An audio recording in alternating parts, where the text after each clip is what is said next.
সন্মানীয় আজিৰ স্পিকাৰ মহোদয়, মই এতিয়া সদনৰ পক্ষে ক'বলৈ ওলাইছো।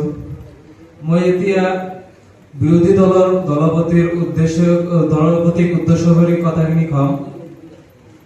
দলপতিয়ে জনে কৈ গৈছে যে সিহঁতৰ ৰাষ্ট্ৰপতিৰ চৰকাৰ নেকি বোলে বহুত ভাল, কিন্তু মোৰ মতে সংসদীয় পদ্ধতিৰ চৰকাৰ দেশ এখনৰ বাবে অতি প্ৰয়োজনীয়। ৰাষ্ট্ৰপতিৰ চৰকাৰ দেশ এখনৰ বাবে গ্ৰহণযোগ্য নহয়, কাৰণ সংসদীয় পদ্ধতিৰ চৰকাৰত বিধানমণ্ডল আৰু কাৰ্যপালিকাৰ মাজত সহযোগিতা আৰু সম্পৰ্ক থাকে। সেইকাৰণে সকলোবোৰ সমস্যা আইনৰ সহায়ত অতি সোনকালে সমাধান কৰিব পাৰি। কিন্তু ৰাষ্ট্ৰপতীয় চৰকাৰত যদি বিধানমণ্ডল আৰু কাৰ্যপালিকাৰ লগত সম্পৰ্ক নাথাকে, তেতিয়াহ'লে সকলো সমস্যা আমি সমাধান কৰিব নোৱাৰি। আমাৰ সংসদীয় পদ্ধতিৰ চৰকাৰ বিধানমণ্ডলৰ ওচৰত দায়বদ্ধ হয়।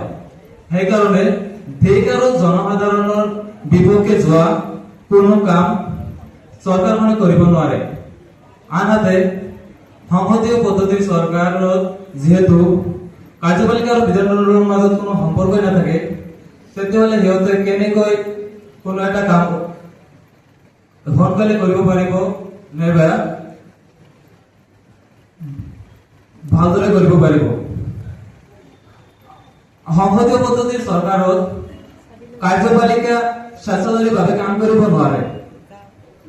যদি সংসদীয় পদ্ধতিৰ চৰকাৰত কাৰ্যপালিকাই স্বেচ্ছাচাৰীভাৱে কাম কৰে, তেতিয়া বিধানমণ্ডলে অনাস্থা প্ৰস্তাৱ যোগে চৰকাৰখনক ক্ষমতাৰ পৰা আঁতৰ কৰিব পাৰে।